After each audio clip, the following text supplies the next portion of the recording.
Hey everybody, it's GombletX and welcome back to some more Magic Arena, and today we're going to be playing some Historic Brawl with one of the new commanders from March the Machine Aftermath. Today's deck is built around Samut, Vizier of Naktamun. For 1 red and a green, we get a 2/3 legendary human warrior cleric with first strike, vigilance, and haste. And whenever a creature we control deals combat damage to a player, if that creature entered the battlefield this turn, we get to draw a card. So for our deck to take advantage of this ability, we are running a ton of aggressive creatures with haste, as well as some creatures that can put other creatures onto the board tapped and attacking, as well as ways to maybe cheat a creature from our hand into play, tapped and attacking. That way, the majority of damage that we're dealing is going to be dealt with creatures that entered the battlefield this turn, and will keep us drawing cards to keep hitting more and more creatures to just keep piling onto our opponent.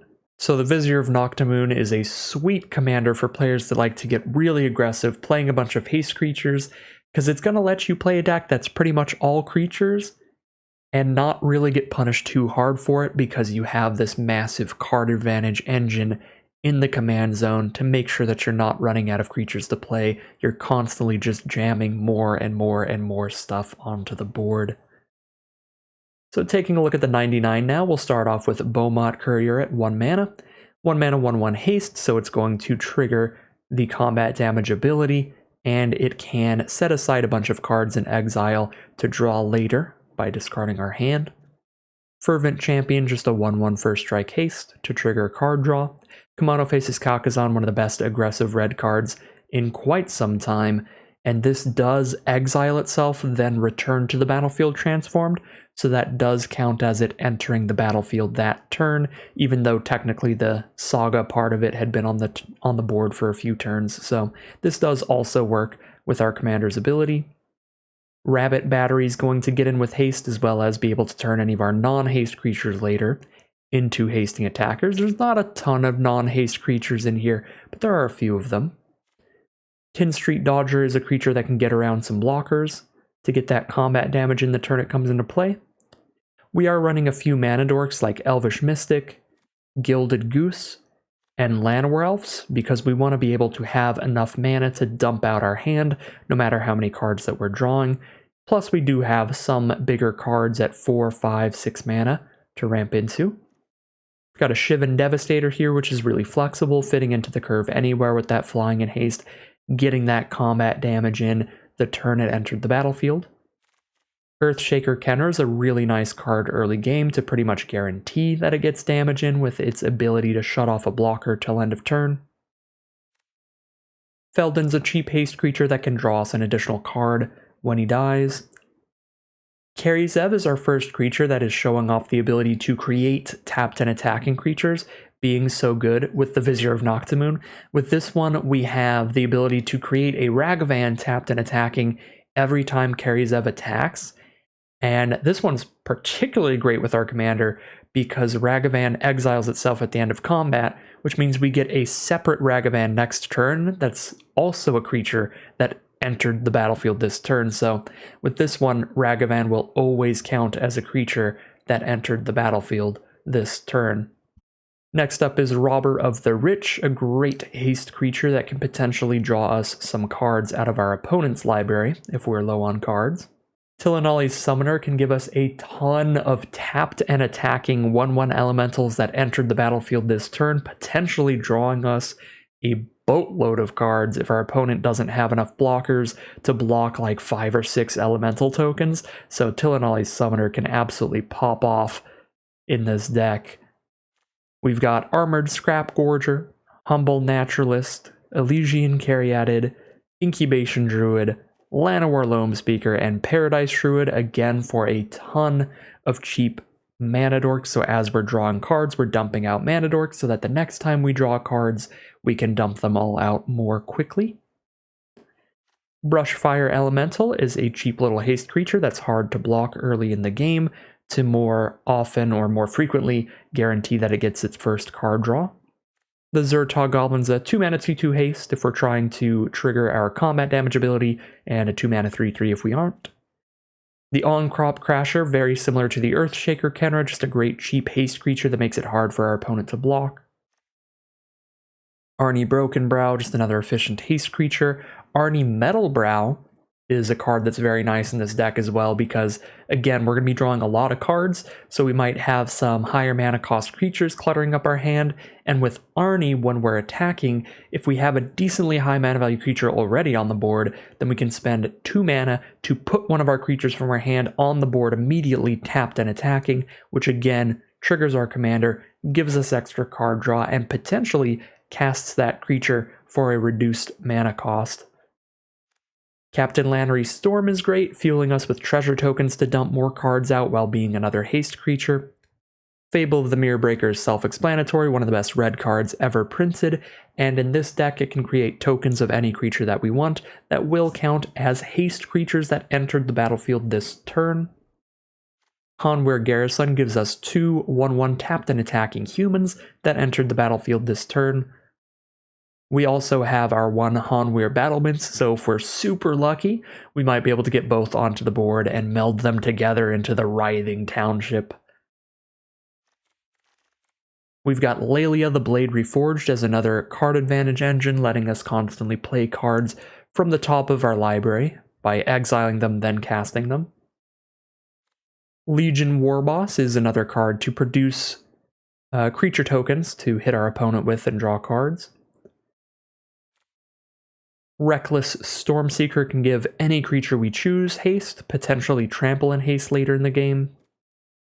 Squee Dubious Monarch is really, really nice in here because Squee's a haste creature and Squee produces tokens that enter the battlefield tapped and attacking. So if we have our commander on the board and we manage to play a Squee attack in, we could hit our opponent for 2. We could hit our opponent with 2 separate creatures that entered the battlefield that turn off of just the 1 card. Subira Tulzidi Caravaner can help all of our cheap little haste creatures and tokens and stuff that are hitting the board quickly become unblockable to help guarantee our card draw. And Subira gives us an alternate way to draw some cards, discarding our hand to get new cards when we're hitting our opponent with power 2 or less creatures. Urbrask's Forge gives us a trampling, hasting Phyrexian Horror every single turn, which means that it will always trigger our commander's ability. Phoenix of Ash is a nice flying creature with haste, the fire breathing is great, and the ability to come back from the grave later. With a decent amount of card draw from our commander, we're also playing a couple ways to play additional lands each turn. This way, our hand doesn't get completely cluttered up by a bunch of extra lands. We can play 2 of them per turn with Dryad of the Elysian Grove and Wayward Swordtooth. We also have Gwenna, Eyes of Gaia for a very strong mana ramp card. Again, this deck is almost exclusively creatures, so this is basically just 2 mana dorks in 1. Gruul Spellbreaker, another riot creature, which means we can play it as a 3 mana 3/3 trample haste, or 3 mana 4/4 trample.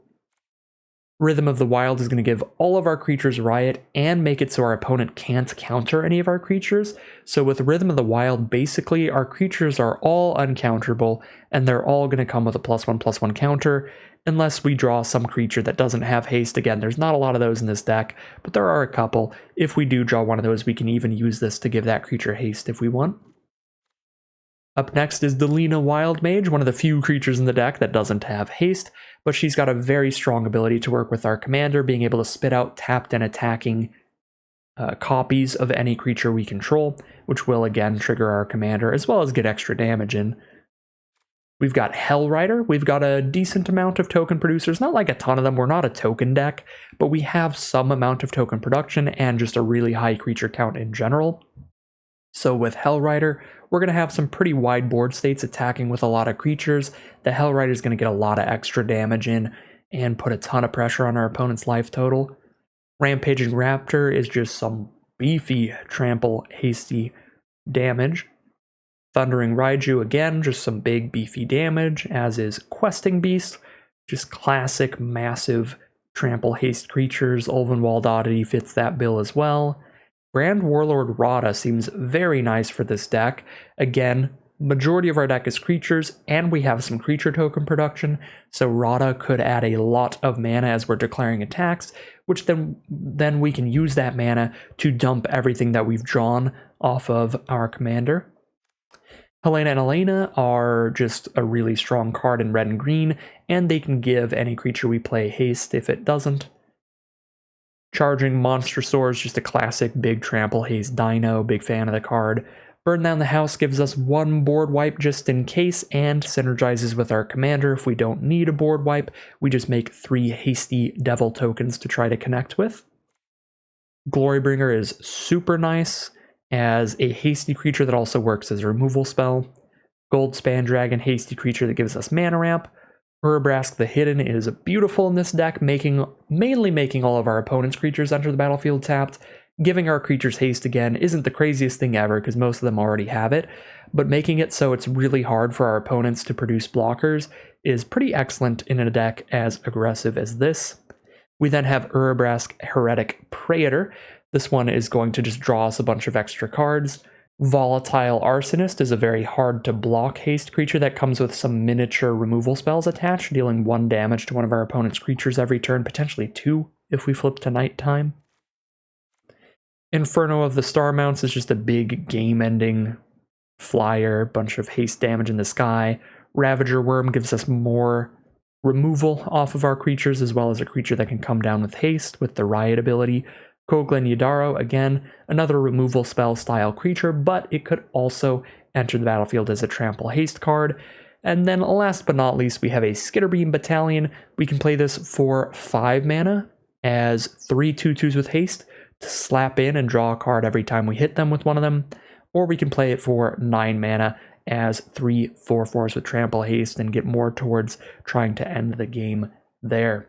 So as you can see, just a bunch of green-red beat sticks, a ton of haste, a ton of mana dorks, and some extra land cards to more efficiently dump our hand so that we don't end up having to discard hand size or anything if we do something really absurd with Tillinolly Summoner or something where we're getting a draw 4 or a draw 5. Because again, our commander can trigger multiple times per turn if we have multiple creatures entering the battlefield and hitting our opponent that turn. So we could end up with some hands with a lot of cards, but for the most part, we're just jamming out creatures on curve with haste and replacing them, drawing 1 extra card per turn on average to make sure that we don't run out of stuff when we just keep jamming stuff out. The mana base is very simple, very self-explanatory, all of the good red-green dual lands. But I figure I should mention the mana base very quickly. Castle Embereth, if we have one of our big high mana value creatures, it can be some extra mana ramp, and it's not really any hindrance to play it because we do have a decent amount of forests in the deck. Boseiju and Sokenzan are auto includes. Sokenzan being particularly good in the deck because we do like putting out several haste creatures. Argoth again, no massive reason not to use it because we are quite frequently going to have a legendary green creature on the board since our commander is a legendary green creature. And then Den of the Bugbear is another card that helps trigger our combat damage to our opponent ability with creatures that enter the battlefield this turn because it spits out a creature tapped and attacking whenever it attacks. So the Den works great as well. Castle Embereth is solid, no reason not to play it, and the Battlements is to get played alongside the Garrison if we're lucky. So that's a look at every single card in the deck. Looks like a pretty fun, aggressive strategy. Very excited to see how it plays as we head into some gameplay. Alright, here we are against Jin Gataxius, which is going to draw them a card whenever they cast a non-creature spell with mana value 3 or greater. And once they have 7 or more cards in hand, they can exile Jin Gataxius and basically cast the Great Synthesis, which draws them a ton of cards, bounces all creatures, and then lets them cast their whole hand for free. So if they flip to the Great Synthesis, we're probably going to die. So we need to get really aggressive here, but that is fine because I think this hand is capable of doing so. So let's drop Kumano, faces Kakkazan, turn 1. Turn 2, we can Robber of the Rich with the +1/+1 counter on it to hit them with a 3/3. Turn 3, we cast our commander, hit them, draw a card. It's going to be an aggro start here. Could play the Caryatid instead to be able to dump our hand a little quicker later. Then I still have Robber to cast after our commander, but I think I'd rather just go Devastator after that. Let's just get damage in.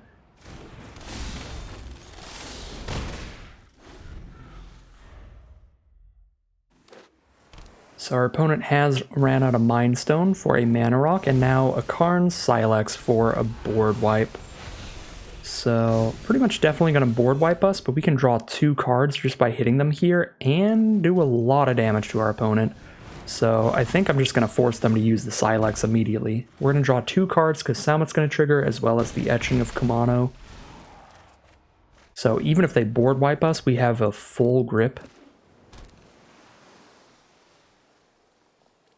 And they're down to 14 now. Sack the Mind Stone to draw a card. They still have the 3 mana up to exile the board. Alright. If they didn't have a Karn Silex, they would be monumentally dead, but even through the Karn Silex, I think we have some really nice plays here. Go for Captain Lannery, get the treasure, and play the Caryatid.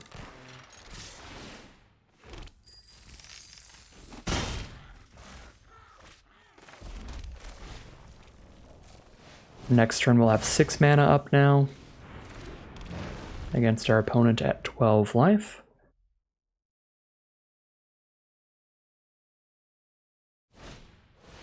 Drop an Arcane Signet down. Ooh, they missed land 5, so sacking that Mind Stone. It's going to hurt them a bit here. I go Monstrosaur.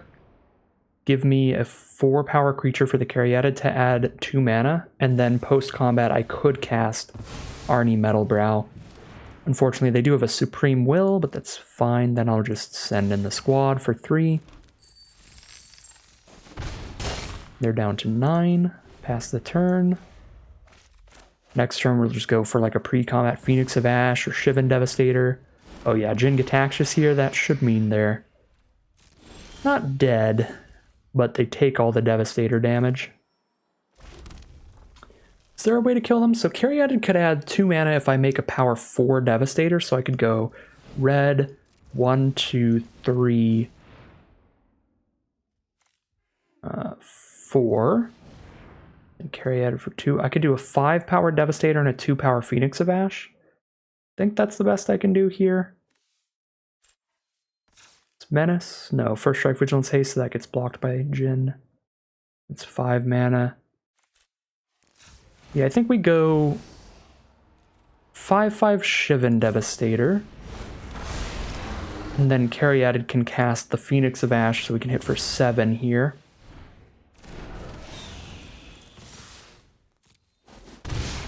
They're down to 2 life, facing 2 flyers that are both big enough to kill them.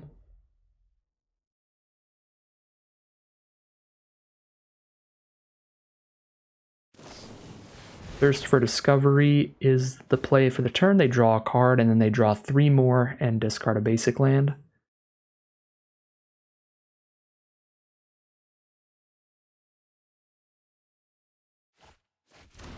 Ooh, what did they discard there? Some kind of Planeswalker? Teferi, Temporal Pilgrim.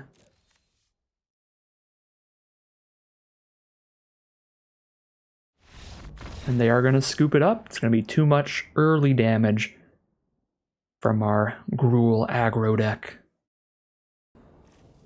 Here we are for a red-green mirror match, albeit against a very different kind of deck. Klothys, God of Destiny here, can exile cards from graveyard during the pre-combat main phase to get some value. Exiles lands for mana or non-lands to deal 2 damage to us and gain 2 life. It's a very interesting card. Kind of a slow hand starting at 3 mana, but I think I'll still keep it. We've got some strong cards to play later in the game. Broker's Hideout will start things off. They are going to play pretty much every sacrifice land in the book with Klothys in the command zone, since they are going to be able to exile those lands to get mana, as long as they can fill their graveyard with some lands.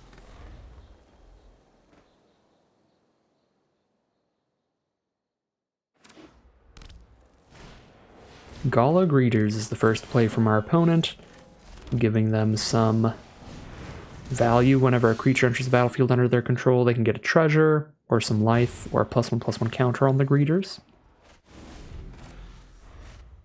So we've slammed down our commander, hit them for 2, drawn a card. There's the Cabaretti Courtyard now. So they'll have 2 lands in their graveyard.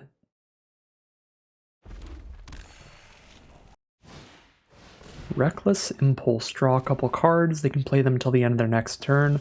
It's like a couple 2-mana green cards, so they probably try to go Forest and then drop both of those. Mana Dork and a card that lets them play an extra land. Okay, so we want to play at least 1 haste creature here. We just go Phoenix of Ash and then a green mana for Elvish Mystic, but we'll draw our card first and see if that changes what we want to do. Since Phoenix of Ash is going to draw us a card this turn. Okay, just another green dork. Let's drop Elvish Mystic then.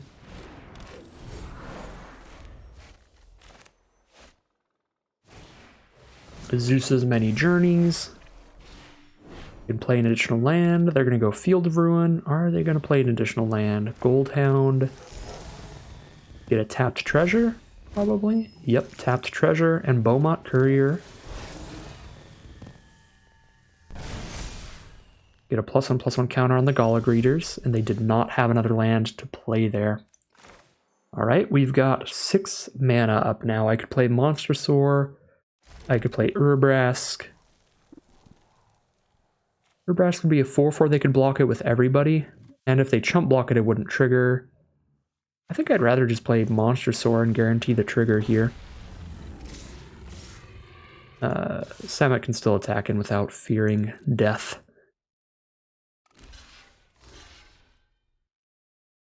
Uh-oh. Opponent is not going to enjoy first strike off that double block.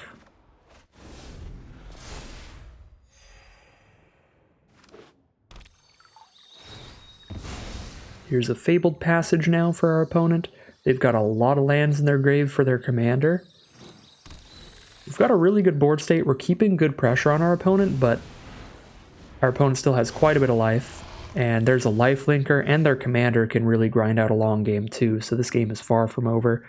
And that Worm Coil engine is a very big issue. We can still chip in the sky. Khenra can't shut off engine, it's too high power. Cycle the Sheltered Thicket.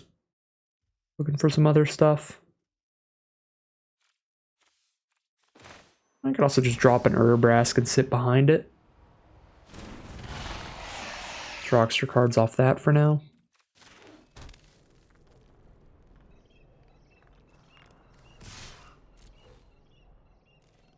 We've got blocks to kill a Worm Coil. We just can't kill our opponent as quickly now through that.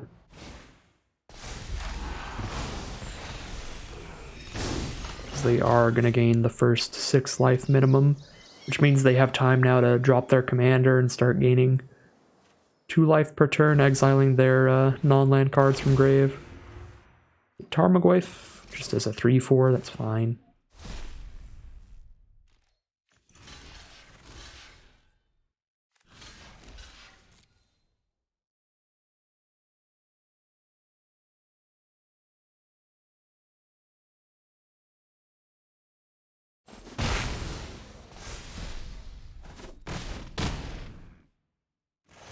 Alright, we popped the Worm Coil engine. Now we just need to deal with a 3/3 Death Toucher and a 3/3 Life Linker. This is much more manageable. We can attack into those with 3/3s all day long. Alright, get a Rootbound Crag out of exile, which is pretty sweet.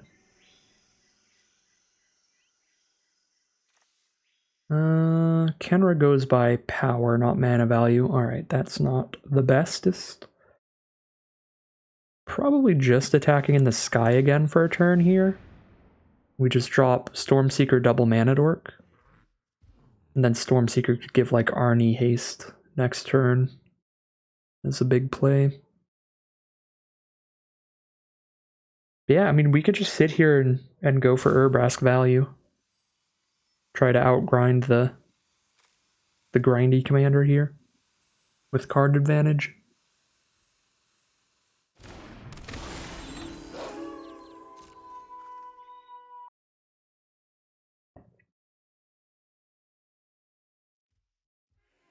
Scrapgorger is actually kind of rude against this deck, because it's going to sit here giving us mana and exiling cards from their grave.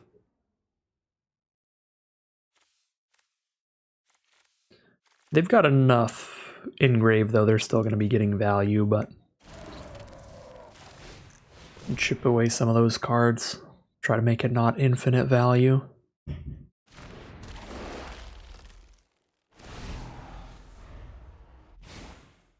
Card per turn is Lightning Bolt off the top.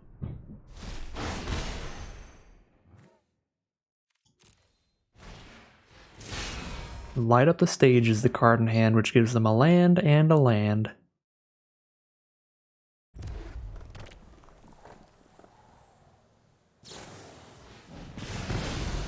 Lightning Bolt the Phoenix of Ash it is, and they can just exile the Phoenix of Ash from our graveyard before we can escape it later, which is unfortunate. Their built-in graveyard hate commander.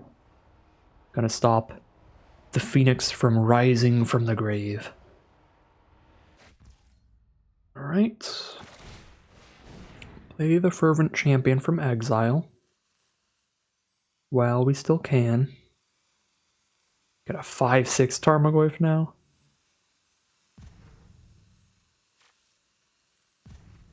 It's only one instant in a grave, so I could turn it back into a 4/5 out of nowhere with Scrapgorger, but that still doesn't leave me with any good attacks right now.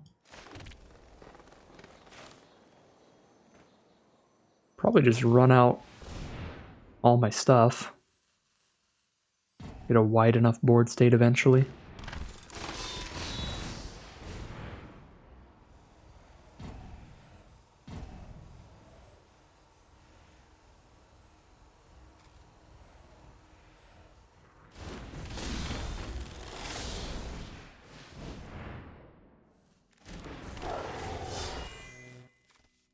No blocks for Goldhound.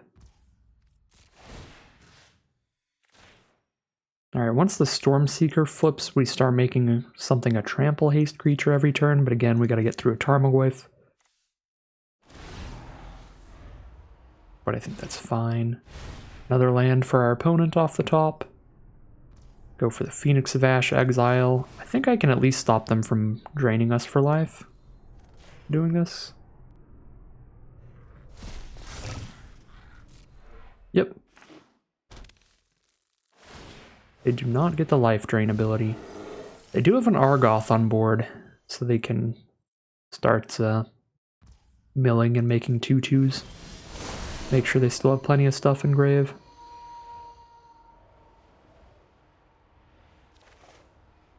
Okay, get a land and a Humble Naturalist.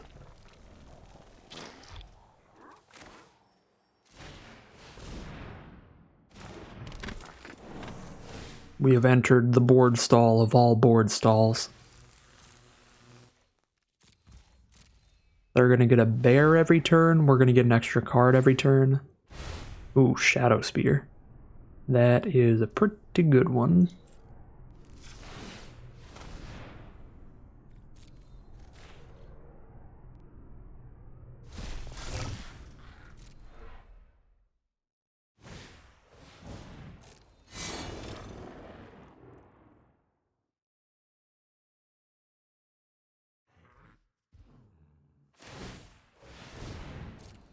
Now both of their worms have lifelink. That one's Death Touch lifelink. Sure. Really need these mana dorks much, and I don't think I need the Arni either at this point.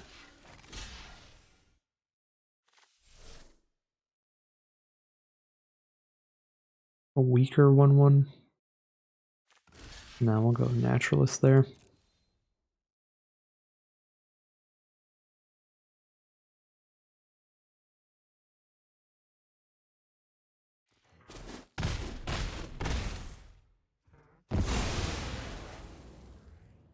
Do get trampled over because of Death Touch Trample, but like killing the Death Toucher.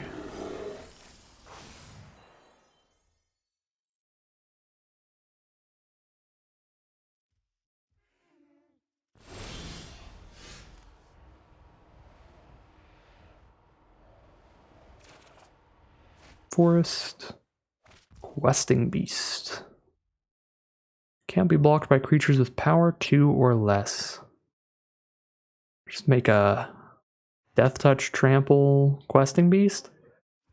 Can't give it First Strike or anything, so it is just going to trade into a Tarmogoyf, but at least it'll get damage in while it does. Or it'll trade into 2 3/3s.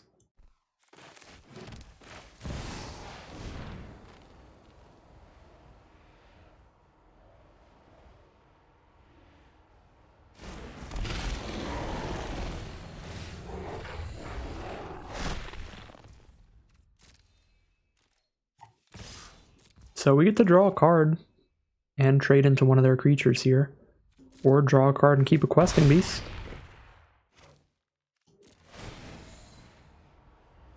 Okay, draw a card. Subira. Tulzidi Caravaner.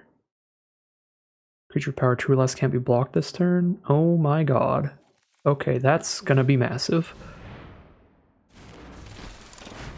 Make all our power 2 or less creatures unblockable and then draw cards off of each of them. Discarding nothing. Just discarding an empty hand. Oh, I double spelled for the Stormseeker to flip. I guess that means I have another 2 power creature, so that might be for the best.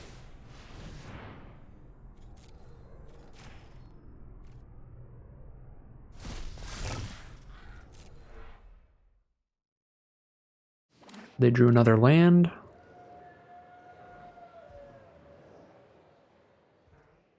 They plop Shadow Spear onto like Tarmogoyf. I think I block with Questing Beast. They're going to put it on the 3/3 Worm. It's now a 4/4. Alright, get another 2/2 Bear. I think it is Subira time. Alright, well, the Slasher flipped again. Ooh, Hanweir Garrison.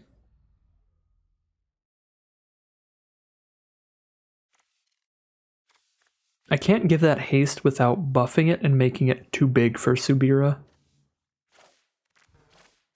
It is a good card.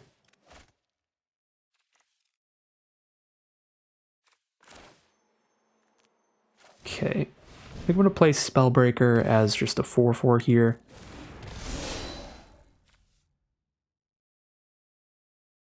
Power 2 or less deals combat damage to a player, draw a card. It takes 2 mana to do that.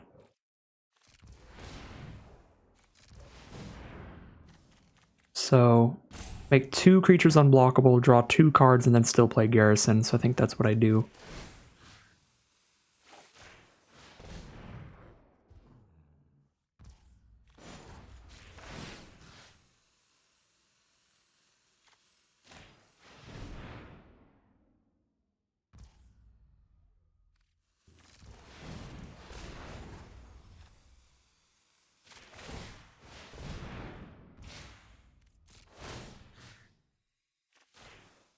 Buff the Questing Beast again.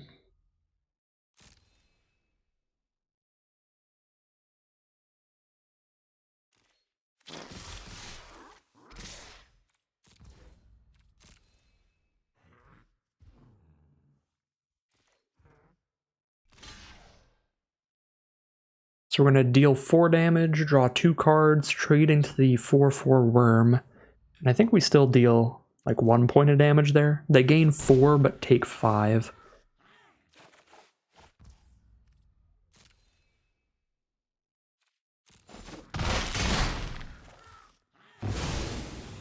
Start at 12.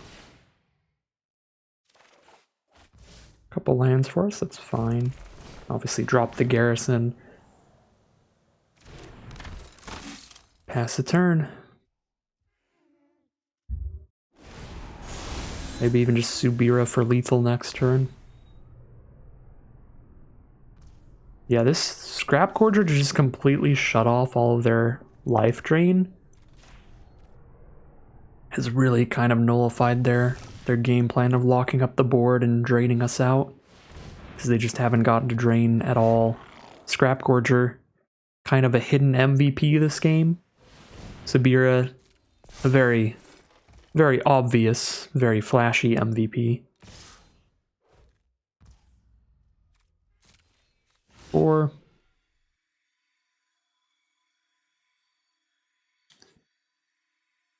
5, 6, 7. Dang, I'm gonna have to lose a creature I actually like.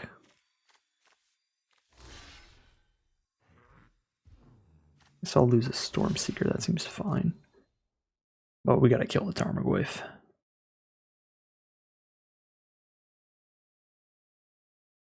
I guess that's the problem with sending in the questing beast last turn.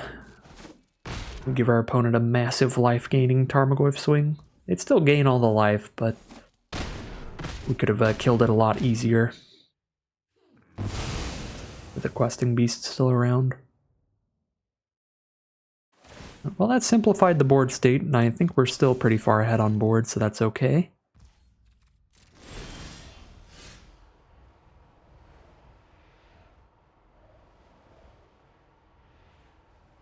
And now we can just use Subira to make things unblockable. We don't even have to use the discard ability, because we're going to draw 2 cards off of the Garrison's unblockable 1/1s. If we just dump the mana into making them unblockable. So Subira is really, really popping off. Mana Dork.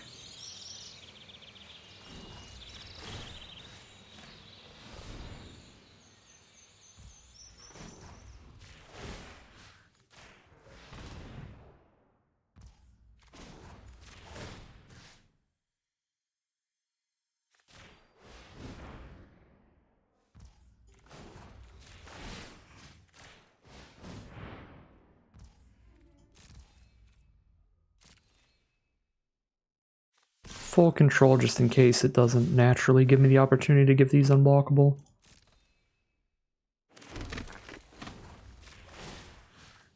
I feel like it should.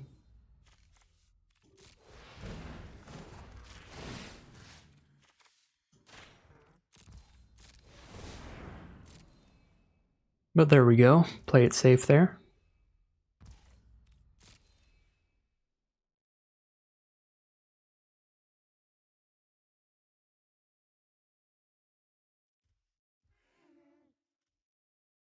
Hit for a bunch and draw 2 cards.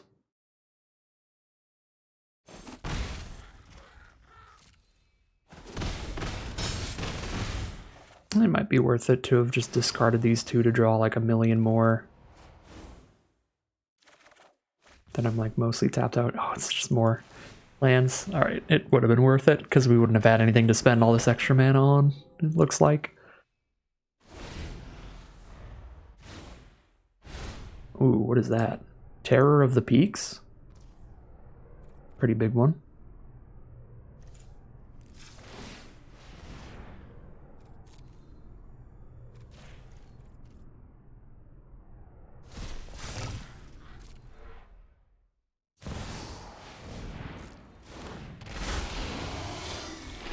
Uh-oh. That is enough devotion to activate their god, so they have a 4/5 indestructible now. Big beats for sure. Likeness of the Seekers coming in with the Trample lifelink. The indestructible 4/5s coming in, and that is it.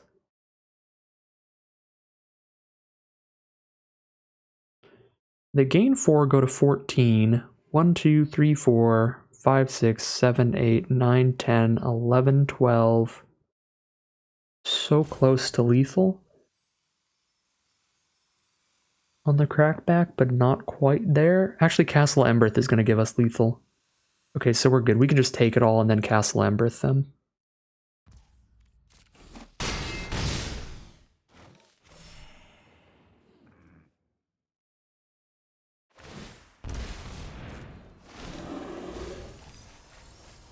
Ooh, except that they get to shoot something for 2 with the Terror of the Peaks. Okay, 1, 2, 3, 4, 5, 6, 7, 8, 9, 10, 11, 12, 13, 14, 15, 16, 17, 18, 19, 20. Okay, we definitely still have lethal. Definitely still have lethal.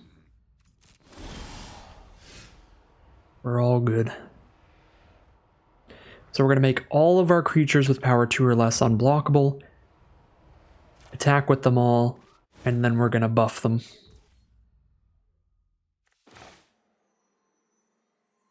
So there's the Castle Embereth.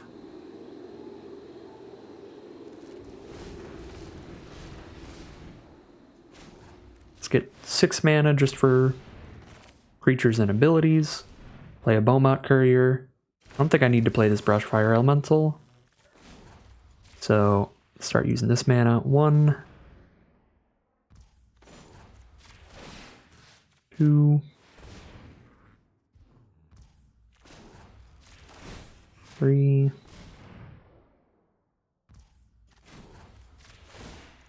4. Got 1 more mana here.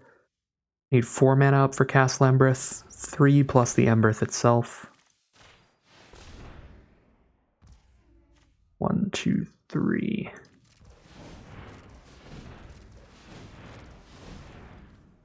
So I have 4 more mana to dump wherever I want it.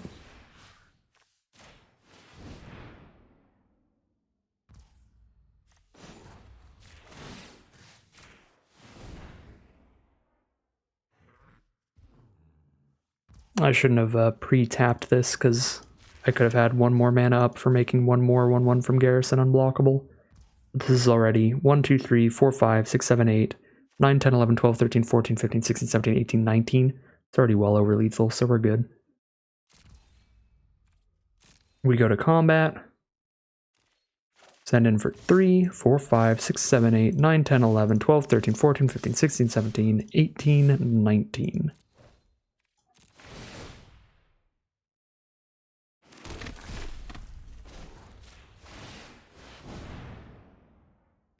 And that'll do it.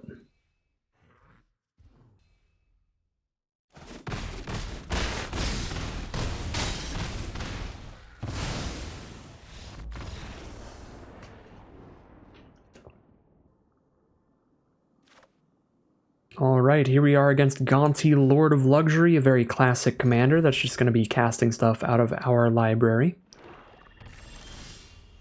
Very big fan of our hand here. We have Bomat Courier into Earthshaker Khenra, into our commander, into Fable, the Mirrorbreaker.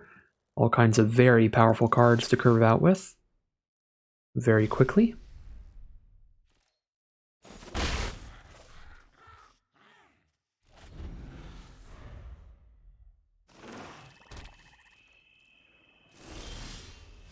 There's a Squee Dubious Monarch we can play after our commander's down to draw 2 cards off 1 attack if they don't get a blocker. They likely will, though.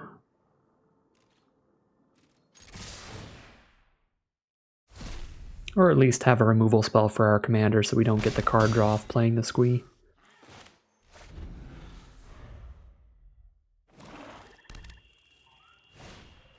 Bastion of Remembrance. They're going to get a 1/1 on the board, and when their creatures die, we lose a life and they gain a life.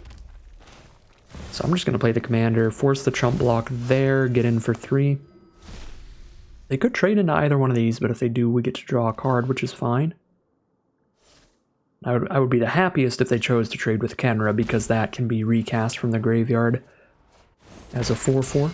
But they're going to trade with Bomat Courier, that's fine. Has done its job, it's accomplished some stuff. 4th mana past the turn rather than play Gonti. So they've got some kind of interaction up.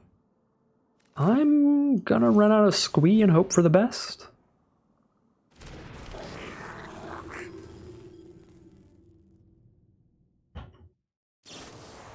Alright, exile Squee, fair enough. That means we get to keep our commander at least. Don't have to spend 5 to replay our commander later, and now we can get our tap land out of the way.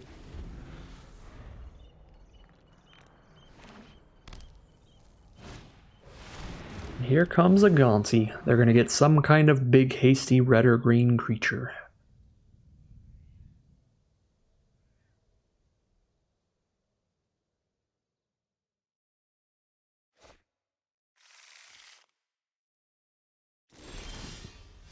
Rockfall Vale is the draw. Very good mana there. Arsonist looks incredible here. Menace and haste, so it's going to connect and let us draw another card. It's also going to deal damage to Gonti to make Gonti essentially a 2 toughness creature this turn.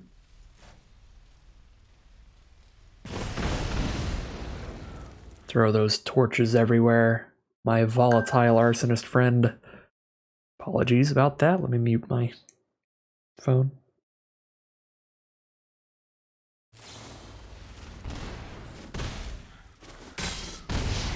I looked down for 1 second and something's dead.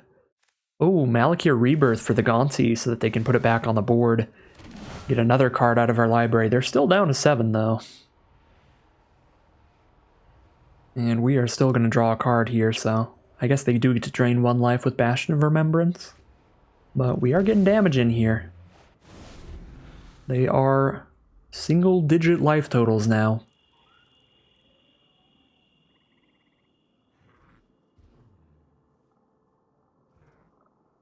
Plus next turn I have the mana to reanimate the Khenra and shut off a blocker and have a 4/4 haste. So Eternalize was a mechanic from Hour of Devastation that was pretty cool, where for the Eternalize cost you get a 4/4 version of the creature back from your grave. You have to exile the card to do it. It's kind of a creature flashback. So I get a 4/4 haste that enters the battlefield, shuts off a creature with power less than or equal to 4 for a turn. I have to sack the commander there, and hope that Khenra can find lethal. See what they've got here. Okay, they send in with Gaunty. Alright, then I don't need to play Khenra. I can play Urabrask instead. Still threatens lethal.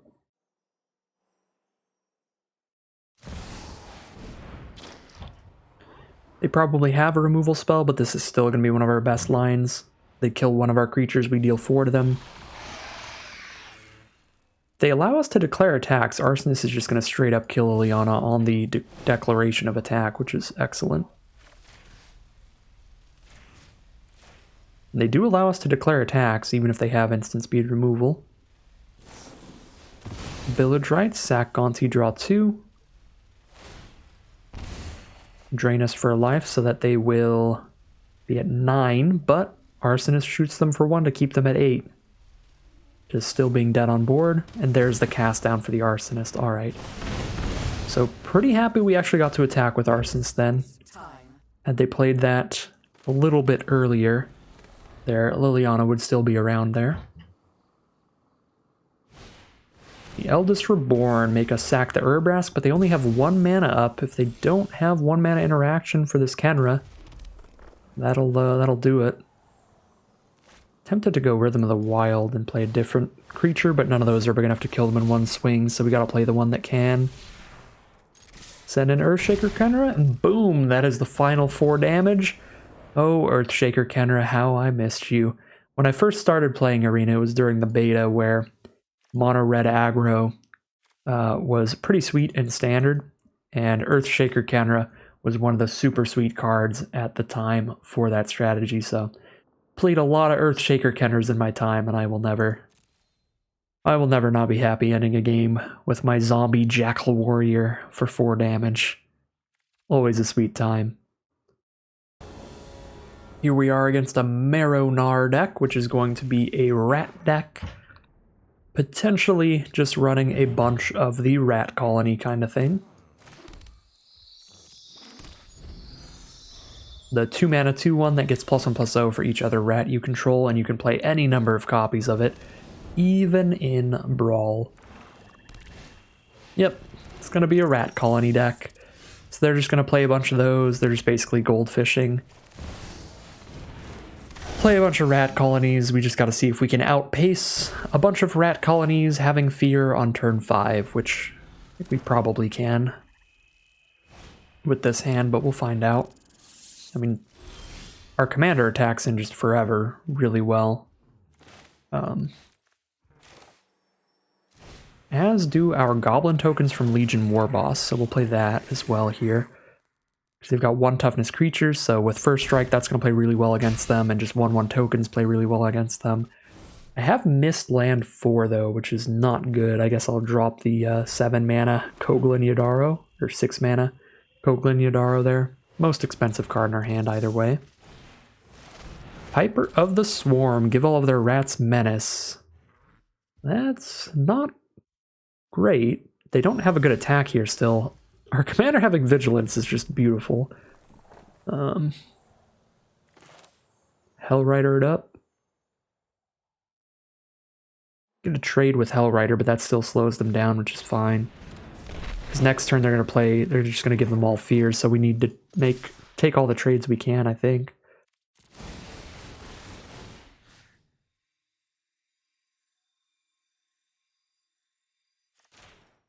I'll give the old one a +1/+1 counter to more incentivize a block there, since the new one will draw us a card if it hits our opponent. Oh, I guess that's the problem. Piper the Swarm can just block it for free. But Piper the Swarm could have also just blocked a 2/2 for free. Oh, they're just going to get full defensive here. Alright. So I don't draw my card, but now they only have a Piper of the Swarm, so... Still feels like a pretty winning position. 5 mana up now, drop a gold span dragon that they can't block and send it in. Urbrask would be fine too, but I like getting the treasures set up as well. A card, a Grand Warlord Rada. They need 3 rats to gain control of one of our creatures.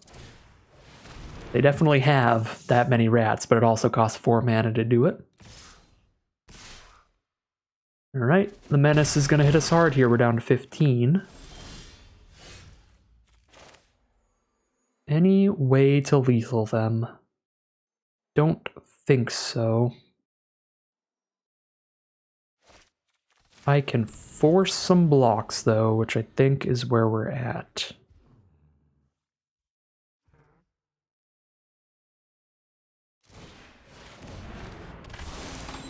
To keep ourselves from dying next turn.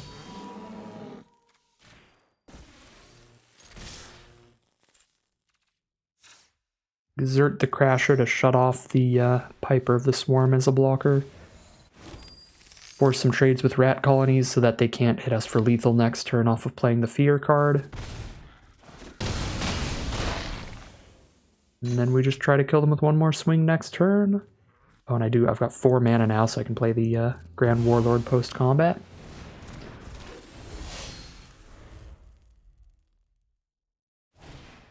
Another rat colony. And another rat colony. And I believe that is not enough. Goldspan Dragon should finish things off in the sky. The rat decks are spooky. They definitely... When I had one blocker up and I was like, all right, menace. And they went rat colony, hit for 10. It was like, oh dear. But they are still pretty fragile. All of the rat colonies, of course, being 1 toughness. So any time that you're aggressive enough to get your opponent in a position where they have to be blocking, the rat colonies pretty much always trade. They can never survive a block. So when you put your opponent on the defensive, they kind of have to trade those rats off, which makes their board state smaller, which isn't enough to just one-shot you off a later, on a later turn, giving them all menace or fear or something like that. So definitely a fragile deck, but it can be very scary at times. Alright, excellent opening hand. Love the Karizev for those Ragavan monkeys with our commander. We're playing against Vraska Golgari Queen, so kind of a Golgari control deck, I'm assuming. Bit of a sacrifice theme with the +2, but also a just attacked on removal spell to their commander. They can -3 to destroy a non-land permanent with mana value 3 or less. So they just always have access to that removal spell. And some sack for some draw. So let's get things rolling with the Karizev for the monkey. Could go for the Brush Fire Elemental, but I think I'll do that later. So I can hit them with it the turn I play it to trigger Samut.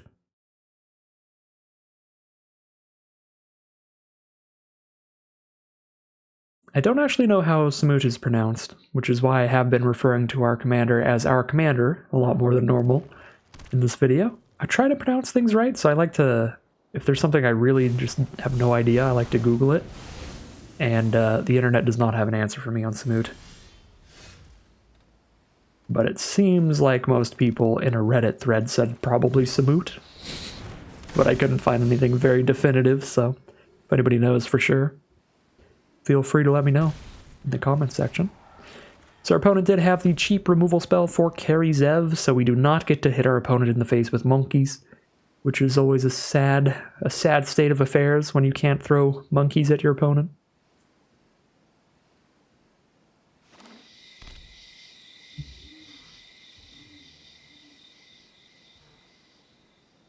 Next turn, we're probably going to go for Kumano faces Kakkazan and Brushfire Elemental, because they have no creatures that can block the Brushfire. I actually drew a Robber of the Rich, or I drew a land to play this Robber of the Rich, instead to be more mana efficient here. I think that would be fine, but Robber of the Rich doesn't really affect the board state right now anyway, so I'm still going to play Kumano faces Kakkazan. Actually, should have done that... Should have done that post-combat in case I drew a better 2-mana card. I did not, so we didn't get punished for it. But, yeah, I think it was play Brushfire Elemental, play a land to trigger it, hit them for 3, draw a card, then probably just still play Kumano faces Kakkazan there. But if I hit a better 2-drop than Kumano faces Kakkazan or Robber of the Rich, we could have played that instead. Nice to have that option open.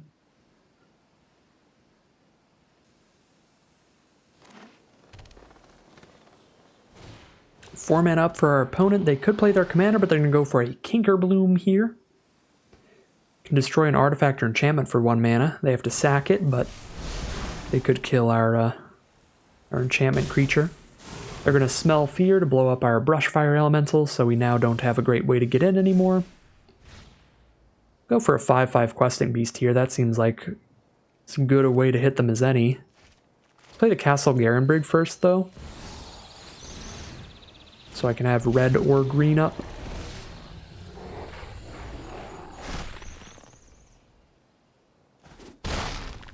Alright, they take the 5 and we draw a card because Questing Beast cannot be blocked by their Poisoner or their Bookcase, so all they could do there is Trump block, and they're just going to scoop them up there.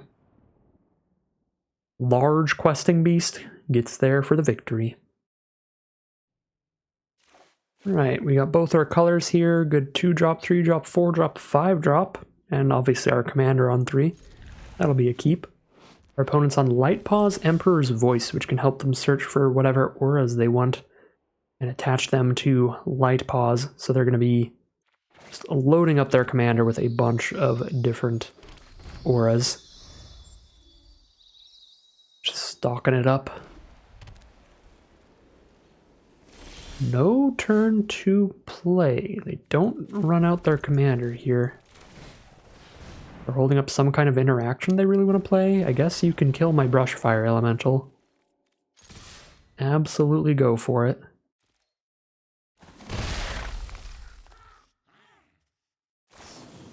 Cathar Commando, so just play a 2-mana 3/1 here. Sure. Gives the main deck artifact enchantment removal. Luckily, we don't have a ton of those. We've got a few enchantment creatures. A few artifact creatures. But I'm not super worried about the commando. Alright, here comes Light Paws. They did miss a land drop there, which is good for us, and this is going to be a really nasty turn. They can't block the Brushfire Elemental, and they can't block our commander well, so we're going to hit for 5, draw a card. Very nice.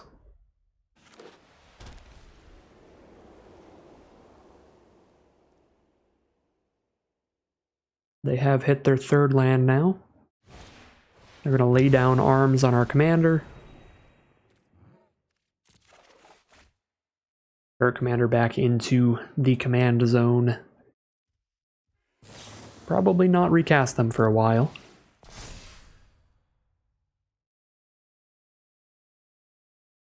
So there's a solid footing. Give Light Paws +1/+1.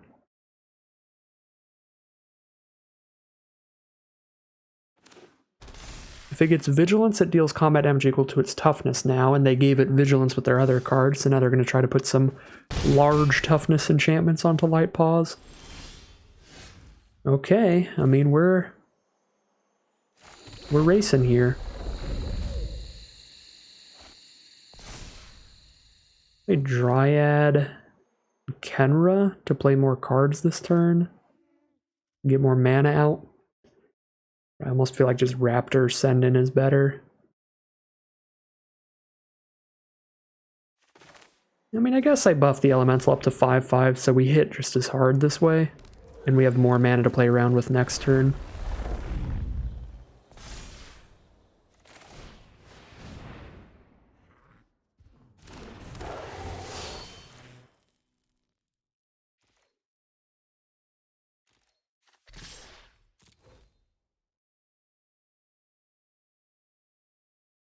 Get more 1 mana interaction, another instant speed aura. Ooh, combat trick, +2/+2. That'll do it.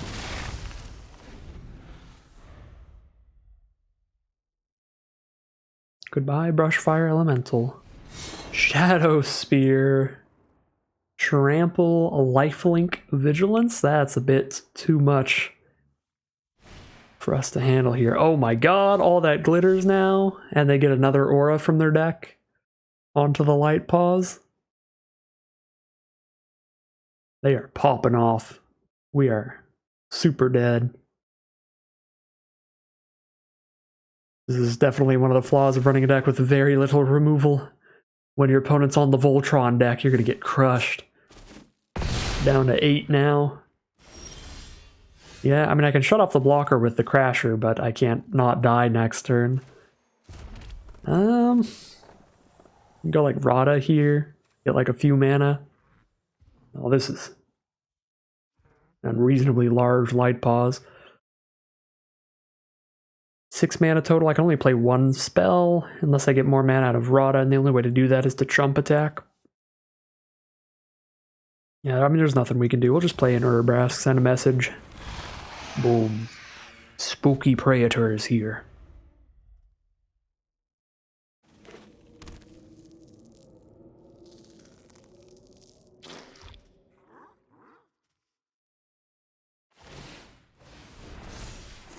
Slap on the Shadow Spear for good measure here. And we are dead. Light Paw's gonna knock us out in the end. Well, that is a look at Samut, Vizier of Naktamun as a commander. Very fun red-green aggro deck. If you love playing a bunch of haste creatures and just beating face, it's a pretty good deck for you. If you specifically like winning a lot and you want to make a more competitive version of this deck, I definitely recommend adding some more non-creature spells, adding in a bit of removal, maybe some active treason effects to help you get some really large blockers out of the way. Red and green aren't particularly great at dealing with large creatures, like if your opponent gets a 10/10 Light Paws or a 6/6 Wormcoil Engine on the board. Most of red and green's removal is going to be like damage based and only kill small stuff. So maybe some active treason effects that let you steal your opponent's creature until end of turn and hit them with it could help you get through those big creatures for the last few points of damage, and that would help you close out the game. If you just want to play dudes and attack, this is the build for you, and that's definitely the build for me because it's all I want to do. I just want to get really basic and just slam in. So yeah, I had a pretty good time today. I think the deck is pretty fun. The commander's very cool, but that is going to end today's video. As always, I'd like to thank my patrons very much for supporting this channel, as well as you for watching. If you're interested in seeing more videos like this, you can always like, comment, and subscribe to tell the YouTube algorithm to send you more in your recommended feed. If you'd like to catch me live, you can check out the Twitch channel in the link in the description below, and if you'd like to support the channel directly, you can check out the Patreon link in the description below. Other than that, as always, thank you very much for watching, and I'll see you again soon for some more Magic Arena.